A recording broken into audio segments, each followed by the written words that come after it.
그때 예수님께서는 올리브산으로 가셨다. 이른 아침에 예수님께서 다시 성전에 가시니 온 백성이 그분께 모여들었다.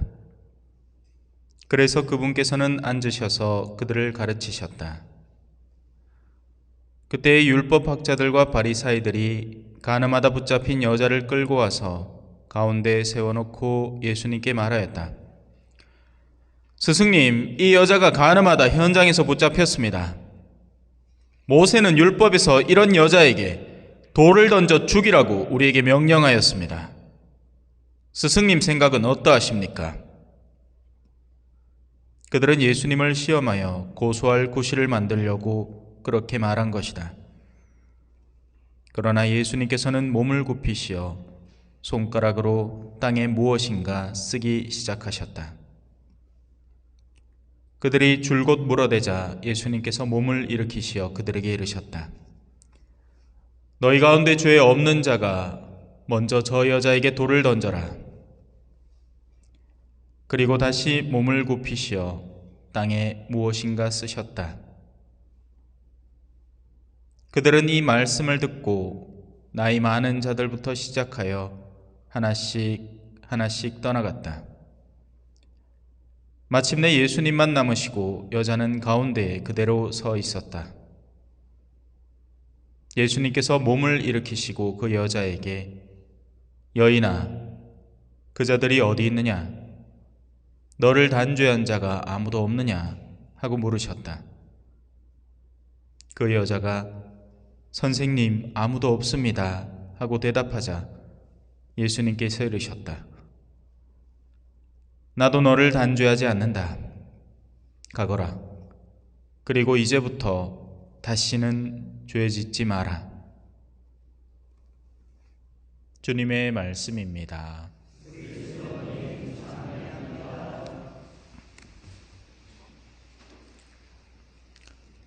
찬미 예수님, 사실 죄인에게 있어서 가장 큰 단죄는 죄 자체가 단죄가 됩니다. 자신의 영혼을 끌고 어둠으로 내려가고 있는 그 죄와 결탁되어 있는 상태 자체가 가장 큰 단죄입니다. 돌을 던지면 심한 경우에는 육체가 죽겠죠. 그럼 끝납니다. 영혼은요? 영혼은 어디까지 내려갈까요? 그 점에 두려움을 느끼지 못하면 회개가 덜 된 겁니다. 그래서 사람들의 눈만 어떻게든 가리려는 사람은 흔히 죄를 짓고 또 반복해서 죄를 짓는 경우가 많습니다. 그래서 이런 판공 시즌 때 잠깐 고에서 들어와서 잘못했다 하고 판공표 내고 나면, 그러니까 죄 자체를 뉘우칠 마음이 있는 게 아니라 판공표를 어찌할 마음이 있는 거죠. 판공표가 계속 누적되어 쌓이면 냉담자로 분류되니까. 그러니까 죄 자체를 정말 벗어나고 싶은 욕구가 있는 게 아닌 겁니다. 그 자체가 너무 슬픈 일인 거죠. 자, 오늘 여러분들을 위해서 준비한 건 새 일, 새로운 일이라는 주제입니다. 오늘 일독서의 내용을 하나하나 설명해 드리겠습니다. 자, 후반부에 나옵니다. 보라, 내가 새 일을 하려 한다. 이미 드러나고 있는데 너희는 그것을 알지 못하느냐? 그럼 그 일이 무엇인가? 이렇게 설명을 합니다. 정녕 나는 광야에 길을 내고 사막에 강을 내리라. 들짐승들과 승냥이와 타조들도 나를 공경하리니 내가 선택한 나의 백성에게 물을 마시게 하려고 광야에는 샘을 내고 사막에는 강을 내기 때문이다. 이들은 내가 나를 위하여 빚어 만든 백성, 이들이 나에 대한 찬양을 전하리라 라는 내용을 그 단락단락으로 한번 살펴볼게요. 먼저 광야에 길을 내다 라는 문구입니다. 광야는 메마르고 험한 곳입니다. 우리나라는 광야라고 할 만한 곳이 거의 없다시피 해요. 어디나 푸르르니까 참 우리나라처럼 아름다운 나라가 없습니다. 이거는 우리나라 사람들만 몰라요. 우리는 어떻게든 딴 데 놀러 가고 싶어 하잖아요. 근데 우리나라가 제일 이뻐요. 제가 여러 나라를 돌아다녀 봐서 압니다. 캐나다, 미국, 인도네시아, 남미, 볼리비아, 페루, 브라질, 아르헨티나, 칠레 다 가봤어. 몰라. 중국, 일본, 우리나라 제일 이뻐요. 근데 이제 산불이 나가 엉망진창이 됐죠. 그게 회복되려면 또 얼마나 많은 공이 필요할 것이며, 또 그 가운데 비라도 많이 오면 생각지도 못한 산사태가 일어나기 시작할 텐데, 자, 광야는 우리가 알지 못하는 곳입니다. 광야는 정말 황량합니다. 버스를 타고 몇 시간을 가는데도 전부 다 흙밖에 없어요. 모래밖에 없습니다. 그래서 그곳에는 도심지에서, 푸르른 곳에서 제외된 존재들이 거기에 흔히 머무릅니다. 뭐가 있겠습니까? 강도들이 거기 삽니다. 물론 이제 우리 옛날에 가톨릭 전통 문화 안에서는 수도자들이 거기 살기도 했죠. 먼 데서 물을 길어다 와서 자기 독방에서 사는 겁니다. 또 다른 한편으로 맹수들이 우글거리는 곳이기도 하고 뱀들도 기어다니는 곳입니다. 하지만 우리 주님은 바로 그런 곳에 길을 내겠다는 겁니다. 그래서 사람들이 길을 찾게끔 하고 방황하는 그런, 특히나 강도와 같은 사람들, 그러니까 영성적인 이야기예요. 현대사회가 광야입니다. 그죠? 사람들이 어디로 가야 할지 몰라서 막 유튜브 보고 전부 다 저마다 스승을 찾아다니는 시대입니다. 그러다 보면 전부 다 우리를 분노하게 만드는데 뭔가 정의라는 이름의 핑계로 막 이거는 옳은 일이다 하면서 미친 듯이 화를 내고 있는 자신도 올바로 깨닫지 못하면서도 그게 옳은 일이라고 둘러대고 있는 겁니다. 그야말로 길을 잃은 상태인 거죠. 자녀를 키운다면서 자녀에게 어떤 가치를 전해줘야 할지를 몰라서 일단 돈 많이 벌게 해주고 좋은 학교 다니게 해주고 그러면서 어떻게 하느냐? 아주 어린 시절부터 미친 듯이 고문합니다.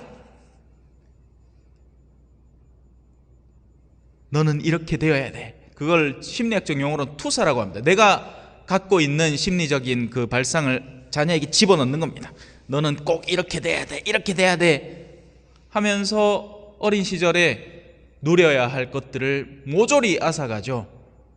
부모와 함께 해야 되는 시간을 다 어린이집에서 보내게 만들어버리고, 놀아야 하는 시간에 어떻게든 밤을 새서 공부를 하게 만들어버리고, 그 쪼매나나 고사리 손 갖고 있는 아를 연필을 쥐어갖고 막 미친듯이 공부하게 하는 그게 지증시입니까? 그게 아이들은 놀라고 만들어진 존재입니다.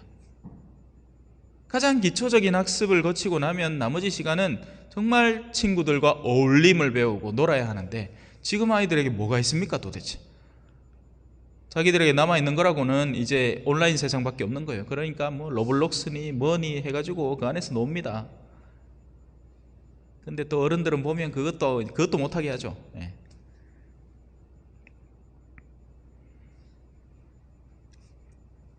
광야입니다. 그래서 주님은 그 광야 안에서 사람들로 하여금 길을 찾게 하고, 또 그런 여러 가지 위협들과 위험 속에서 안전하게 걸어가게끔 하는 일을 하시는 것, 그게 무슨 일이다? 새로운 일이 되는 겁니다.